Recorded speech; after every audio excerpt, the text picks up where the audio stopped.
Hey everybody, Riley here. Thanks for stopping by our YouTube channel. We are privileged to get to invest into you at this time, so sit back and enjoy a message from Pastor Rob.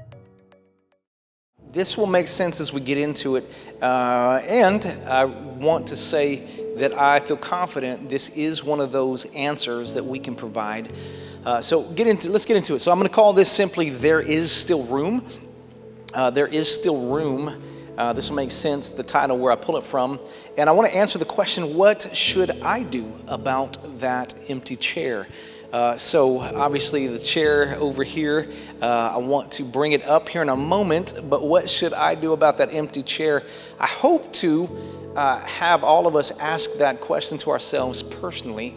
And so let me go ahead and make an obvious statement. I would say all of us have gotten used to a little bit of extra space over the last 12 months. Would you feel like that's a fair statement? Do you remember about this time last year? Actually, this time a year ago in April was the time where things around here got really interesting.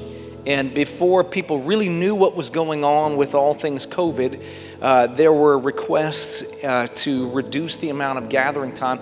For us here, it was really weird because we weren't able to have youth services for a little while, and we only had 10 people total, maybe even less, in the main auditorium. We were doing services, but we were doing services to where that place can technically seat probably 1,000 plus people in there, and there were like 10 of us in there.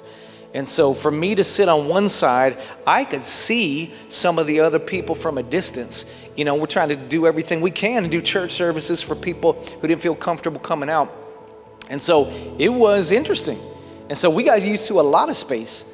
What you all didn't know was with the camera filming and with pastor teaching or somebody making an announcements, man, I had not only just an entire row to myself, I had an entire section to myself. I could just be in my section. It was like my section, the Rob section. It was amazing as far as space. It was kind of sad having no people in there. But, you know, we've gotten used to a lot of space. How did it feel for you the first time you got to come back out? Maybe go back to school or like get around people, or the first time you guys like hug somebody or you were around friends. Did you guys experience any of that? I know some of you were like, quarantine? What was that? I realized that some people didn't even realize something was going on. But then there were other people who were like, you know, hunkered down in the house and then coming out. We've watched people where for them it's kind of like a weird, awkward re-entry.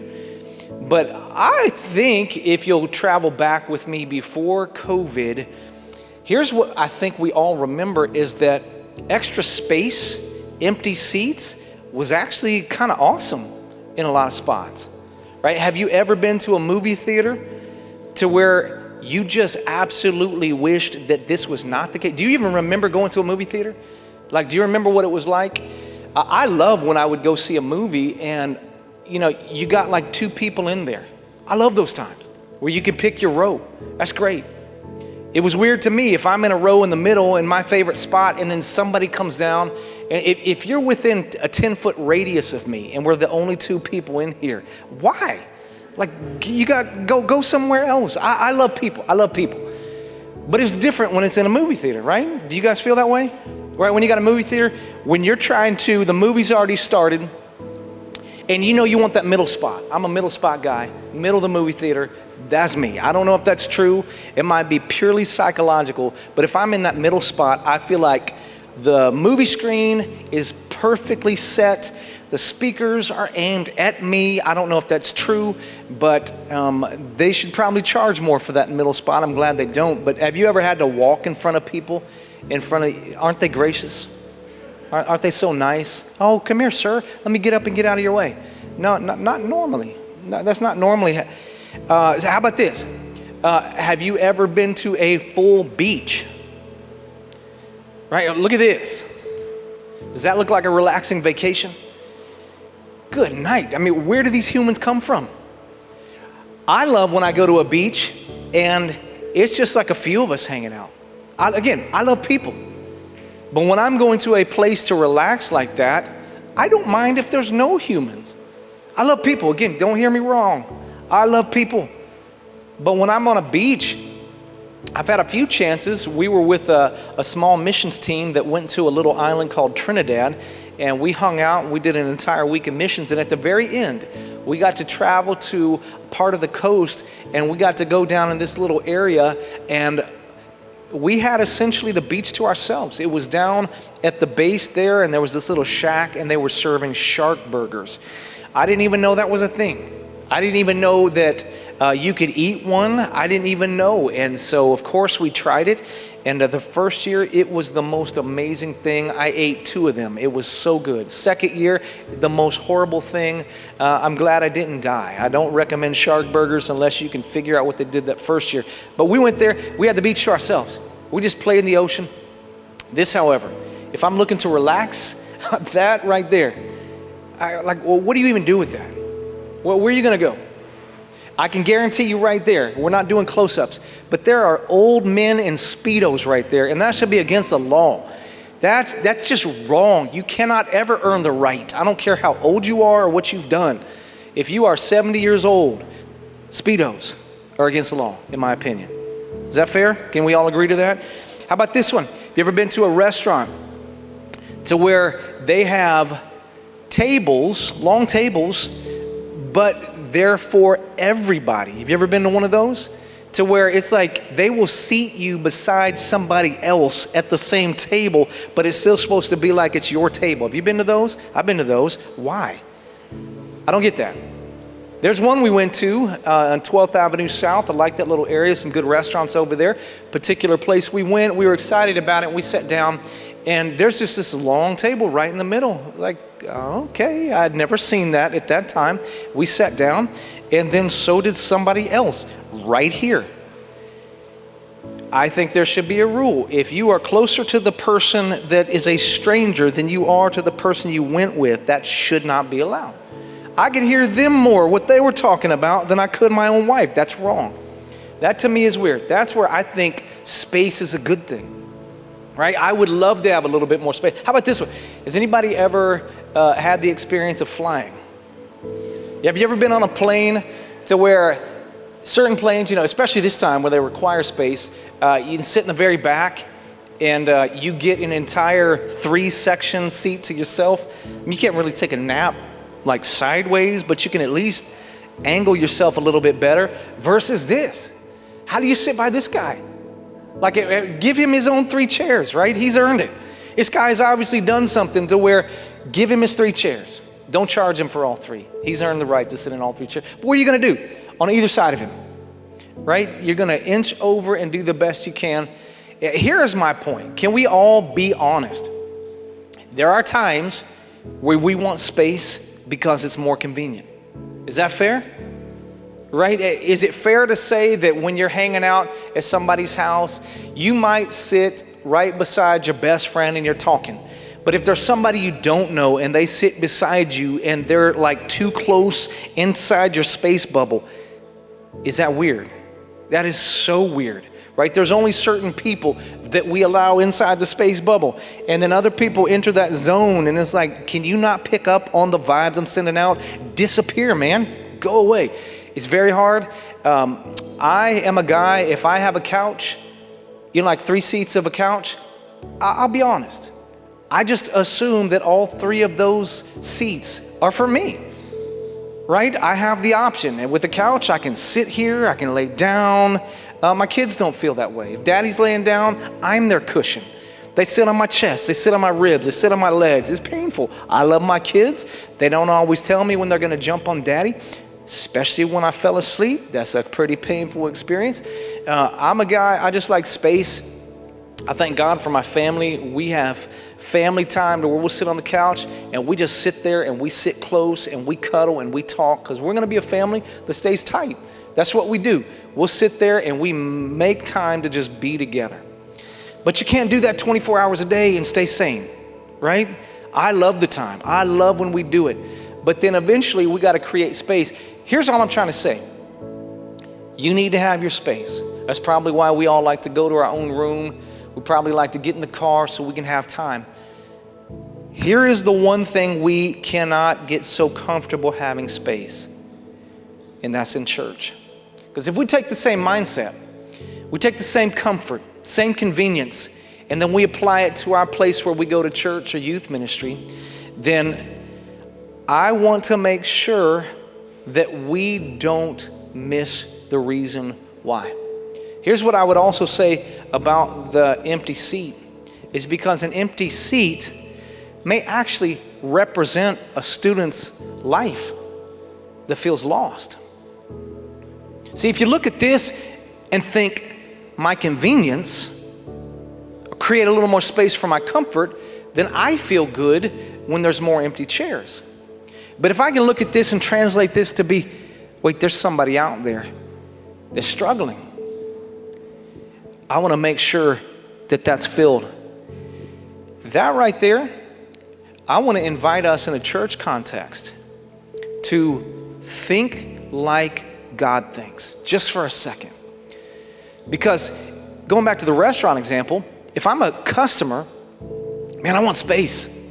If I show up and I'm the only one in the restaurant, I'm okay with that. Unless I look up on the wall and see their health score is like 20, then I realize I know why I'm the only person in this restaurant, because this restaurant is barely still open. Then no, I don't want to be at that place. But assuming that all their cleanliness and food is all good and everything like that, I'm okay if nobody's there because it's more convenient for me. But if I'm the owner of that restaurant, then I want that place to be filled. And when it comes to God, I want you to think how He might be thinking, just for a second. You know, obviously in our context, in the world we live in, is as we are regathering and people are still coming back, we got space. But what if we're not careful, we can look at space and go, hey, where is everybody? Or man, this is easy. I get my pick of rows, or what's going on? Maybe you're aware, but maybe you're not. As I talk to families and as I follow up and check in, I forgot that people are still having to quarantine so often.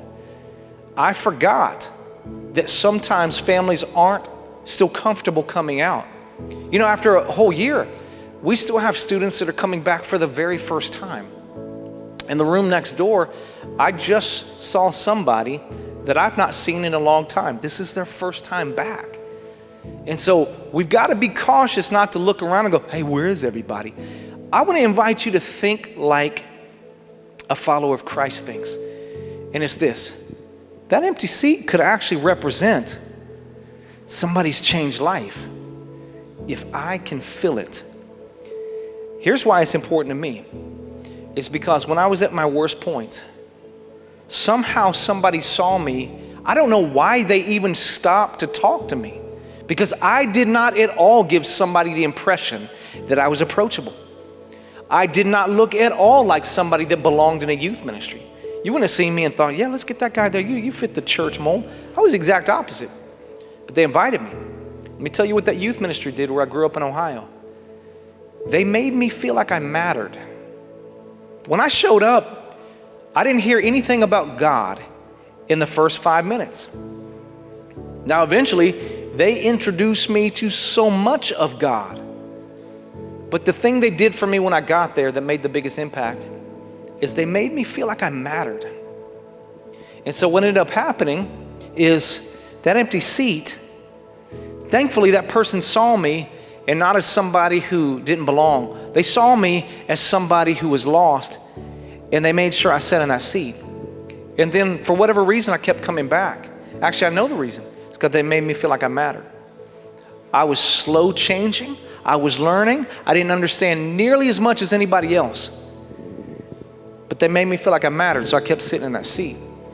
And that was a little bit of time, and then all of a sudden I thought, you know what? I love God so much, I think I'm going to go to Bible school after I graduate. And then at Bible school is where I met my wife, Abigail. And now, 20 years later, we have children that we're investing in, and then we're pouring back into youth. You know where it started?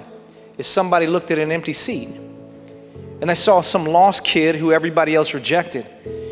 And they said, I bet if I can get him in there, God can do something. There's no way that anybody would have looked at me and thought that kid's worth anything. Here's why that's important. The person that invited me to that empty seat is Stephanie Benson, That's our children's pastor's wife. She was the one who invited me to the youth ministry back in Ohio. And because she invited me, now my life was changed. We're getting to pour into our children, and we're getting to pour into so many students down through the years. This is what I'm trying to tell you is all of us probably at some point want to make a difference on this planet, make our lives count. So, do you know how easy it is? Because you don't have to go out there and find something magical. You don't have to create something big. You have no idea how you can change the world if you fill an empty seat. But if you see an empty seat as my convenience, then we may not see the potential right there. And in this season, there is so many opportunities to reach people who feel lost. That's why I want to bring this up. So what do we do about the empty chair? I'm going to make this so simple, so practical, because I want you to see from God's perspective. Where this story picks up, we're about to get into, is that the owner of the house is throwing a crazy awesome party. And he tells the people, I want you to take this guest list and you go get them. You fill up this place and make it awesome. They go do it. They run through the guest list. We pick up in the story right this owner is about to throw a huge party. The people he sent out after the guest to get them in, here's what they say when they get back. Luke chapter 14, check out the response they bring back. And the bondman said, Sir, it is done as you have commanded. Watch, and there is still room. There's still room. What he was saying ultimately was, man, we got plenty of space. We did what you said, and everybody you hope to be here, they're here. But I want you to see in just a moment that the owner had a different thought. Because right here, when there's more space, it's just easy to ignore it and get used to it. Listen, if you're like me, if I show up to a church dinner and we had 10 people on the guest list and 2 of them didn't show up, let me be honest with you. My first thought isn't, oh man, I wish they were here. My first thought, that's my second thought, okay? My first thought is, who's gonna eat their food? Hey, can you slide that down my way? And that looks good. Sometimes I don't even ask. But I would love to tell you that I always think this way. But it's interesting that if we're not careful, empty seats are so convenient for us. So here's the question, which is more important to me? My convenience or my friend's life being changed? See, I'm so glad Stephanie Benson didn't look at me and go, yeah, but that empty chair for my convenience is more important than that kid Rob getting help. She had no idea how bad I needed help, and she had no idea what God had in mind. I just needed somebody to make me feel like I mattered because I didn't feel like it at all.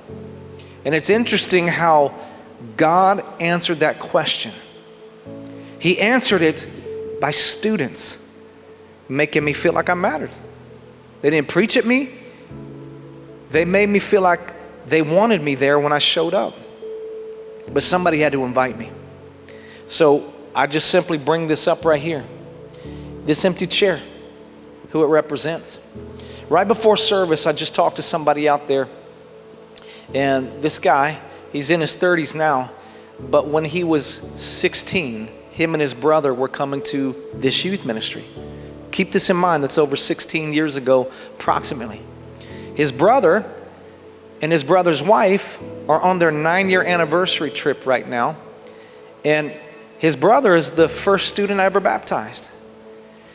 Now his brother and his brother's wife, they're in their early 30s. They're here. They're bringing friends. They're bringing their mom, serving God. But you know why his seat was filled? It's because 2 people that still come to this church were the ones that brought him for the first time. They brought him. They actually went and picked him up because his family wasn't able to get him to church. And they would just go pick him up. Here's what I'm trying to say. You want to change the world? They didn't go preach a message. They made one young man feel like he was important. And then he kept coming. And now, well over 16 years later, lives are being impacted. All I'm trying to say is you can change the world one seed at a time. Not nearly as hard as we've made it. I thank God I've had the privilege to do this so long, because when I get to go out here over the weekend and see different students, I get to connect with students that are in their early 20s and mid 20s and late 20s and early 30s, and you're going, dang, you have been doing this long. Yeah, I mean, that's like the point, right? When the average youth pastor quits after 9 months, how can I pour into somebody and do life with them long enough to make a difference? I love the privilege, because I want to see where you're going to be 20 years from now. That's why we do what we do. But somebody's got to fill that seat first. That's why we're talking here. So the empty chair, we're going to pick back up in this story here about filling the chair. Let's go back to where we started. These guys come back and they're telling the owner of the house, man, there's still room. Wouldn't have been easy if the owner said, man, you guys have been working hard. Why don't you guys eat the extra food? Take the night off. But watch what the owner said, because empty chairs to him are going to cut it. Luke 14 and verse 23, the next verse. And the Lord, or the owner of the house, said to the bondman, go out into the ways and fences, look at this phrase, and compel them to come in, that my house may be filled. Just for a second, look at that phrase, compel them. Right now, here's why I want to bring this up. Because here's what I know in youth ministry, because we've tracked it with visitor cards. 7 out of 10 students come to this youth ministry, 7 out of 10, because a friend invites them. God, look at that number real quick just for a second. 7 out of 10. That may mean 3 out of 10 randomly come in, which we will honor and welcome anybody, but that may mean 7 students that remain hurting and lost if we don't intentionally do something about it. Isn't it easier to just look around and go, man, nobody's here? Man, what a lame thought. I mean, what a lame thought. What if God was like that with us? Looking around in heaven and going, I got plenty of room up here. I already died for everybody. I wonder where they are. Now, God is so intentional. God is so desiring to reach every person on this planet. But 7 out of 10, you got to see right there. Look at that just for a second, that number right there. That needs to tell you as an individual the power and impact you can have when we know what we're doing. But here's why I think, go back to the verse real quick. When he says to compel them, look at the connection. If you'll compel them, my house will be filled. Why do we want a full house? It's because each individual seat filled with the student, God can minister to. That's the reason why. I've done this long enough. I don't care about being the biggest. I don't care about the notoriety. I care about a student that's not here, that's hurting and broken and wondering, does anybody care? That's why God wants a full house. That's why we want a full house, because we care about students. That is why. One reason only. We've done it long enough. I want that student who's hurting and lost, thinks nobody care. I want them here so that in 20 years from now, they're standing on their own 2 feet. They're still walking with God. That's what we want. 7 out of 10, but look at this. Here's why I think we don't compel them. I think we're concerned that we're going to repel them if we try and compel them. As if somehow me inviting somebody to church or even talking about anything God in today's society, as if that's offensive. Let me make sure everybody understands why somebody would feel like to bring up anything God is offensive. It is clear that that individual has no idea about the concept of God being unconditional love and that His truth makes people free. To be clear, they have had some bad representatives of God, and so they have no idea how much God wants to do in their life, to change their life, to minister to them. Yeah, but God is telling me I got to change. The Bible tells me I have to change. God wants to make us free from things that will ultimately be destructive in our life. If you come across something in the Bible that's like, oh man, that's so contrary to culture, you know what God is wanting to do? He's not trying to put people into bondage. Isn't it interesting that in a society for several months now, when people have had their chance to pursue their version of freedom, that we're seeing people in more bondage right now than we ever have? God totally knows what he's doing. But if you have a wrong idea of who God is and what he's desiring, then we accidentally repel them. But I promise you, if you walk with God, you won't repel. Compelling becomes pretty easy, but here's how we know the difference. We typically repel them if we do this for ourselves. See, Christians sometimes do it because they feel obligated, and that comes across. You can feel that vibe. You can totally tell when somebody has an ulterior motive. That's repelling. You can also tell when somebody doesn't care anything about the person. That person can feel it. You don't care about me. You're just trying to do your standard. If we're not careful, that's when we repel them. We're trying to do this for ourselves. That's why we must do this for them. See, why Jesus showed up to die on the cross is because he had all of us on his mind. He knew what needed to be done, and he did it. And if we can share his heart, listen, when you're looking at people and see that the same Jesus who died for all of us died for them too, then you can see this empty seat as a place where God desires to minister to somebody hurting. That's why we must do this for them. I beg you. Let me give you an example. This happened right as we got to regather, right there in that August, kind of September time frame.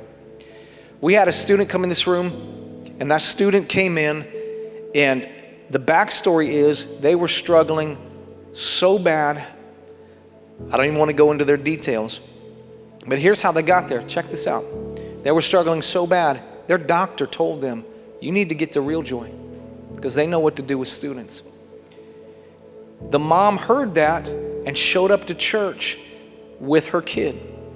Her kid came in, and one of you in this room right now has no idea the impact you had on this kid's life. But I got to watch right after service as this kid went out to their mom, and mom looked at kid and then whispered to me, I've not seen my kid smile like this in forever. And then they told me the story of what really went down. Why that's important is because her mom told me that one night changed her life. But she didn't show up here because random acts happen. She showed up here because somebody invited her. So I want to bring this up because her life was changed among so many others that if we can fill a seat, God can change a life. But how do they get here? Well, here's how it works. You and I just start saying, God, look, I want in on what you want to do. Would you be willing to care about the heart of God so much that compels you to compel people? When I say compel, it's not like you yell at them. Hey, get in here. Come on. You need to come to my church. I don't mean hound them. I don't mean annoy them. Right? Do you feel obligated to go somewhere when somebody annoys you? No, I don't mean it like that. I do mean it like if you have eaten at a good restaurant and you had a great experience and it's your favorite food, you're going to be telling everybody about it. Some of you in this room, I know that to be true. And I know it to be true for me. You hang around me long enough, you're going to hear about Jesus, you're going to hear about my family, you're going to hear about fitness, and you're going to hear about food. You're going to hear all kinds of foods. If I go to a good restaurant, everybody's going to know. I'm going to be telling you, get over there, man. It's going to be awesome. I'm not doing that because I get something out of it, right? I'm trying to make sure you have the same experience that I do. How's it any different for church? Right? You're compelling them because you want them to have your same experience, assuming we're all connecting with God. So how do we fill the chair? Here, watch how simple this is. Pray like you care. Or this is where it starts, because everybody can say, I don't know anybody else. All my friends go to church. I'm scared to do it. That's why you start talking to God, because his heart is for people. You start praying like you care, but I don't care. That's why you care on purpose. Caring for somebody is a choice. It's not a feeling. Start praying, God, give me an opportunity to invite somebody. You know what's going to happen? Oh, you're going to get opportunities. Some of them are going to tell you, nope. But some might come in like a 16-year-old depressed, suicidal kid and stick around because you invited them. Pray like you care, and then compel them because you care. Ultimately, you care about them. And then lastly, here's a big key. You follow up so that they're actually cared for. The biggest life changes we've seen don't happen in a single night. They happen when somebody invites somebody and then they keep bringing them back and keep bringing them back, because then we can minister to them together. See, are you tired of just hearing all of these hurting stories of people? We can do something about it. Not too long ago, right before quarantine, I brought my team in this room when it was silent. Nobody in here. And I had them walk through the room and said, take in the silence and look at these chairs. And then I had them sit down, and then I had them get back up and walk around. And then I made this point. These chairs would have remained empty if you wouldn't have shown up to reach students. And then we started talking about the different students we've ministered to down through the years that we've seen God change their lives. So all I'm trying to finish with is this. You can be somebody that goes, oh yeah, there's just empty chairs. Yeah, because we still have to create space. We put out way more chairs than we would like to, because we still have to create a little space where we can fill the chairs. Because every chair represents a student out there whose life may feel lost until you do something about it. See, if we get on a mission like that, then your life takes on purpose. You don't just wander through life anymore, whine about these little petty issues that all of us complain about, the inconveniences of life when somebody out there is drowning in life. No, you get active. We actually do something. We actually make our Christianity be more than just a title that everybody in the South has. We actually do something about it. See, that's God's heart. And when you start praying like you care, you'll be amazed at the boldness that comes over you. If you've ever been on a mission trip, you know what that 1 week feels like. But when you start praying like that, your other 51 weeks start to become your mission trip. You know what that is? It's called being a Christ follower. You're a missionary right now. And that is your mission.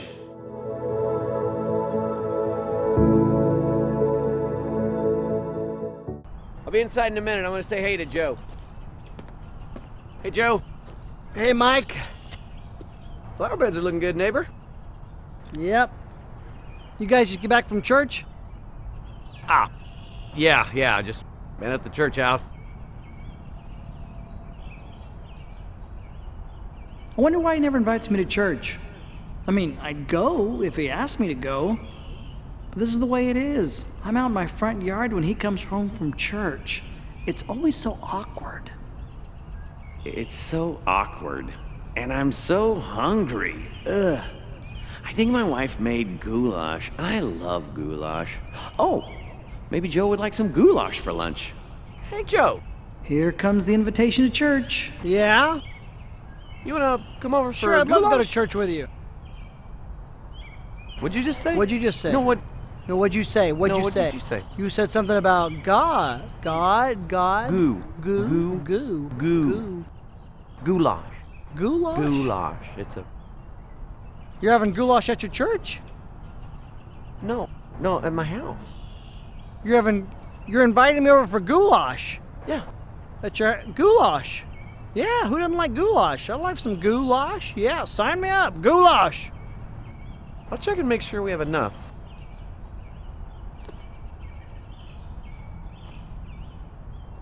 I see you walking away.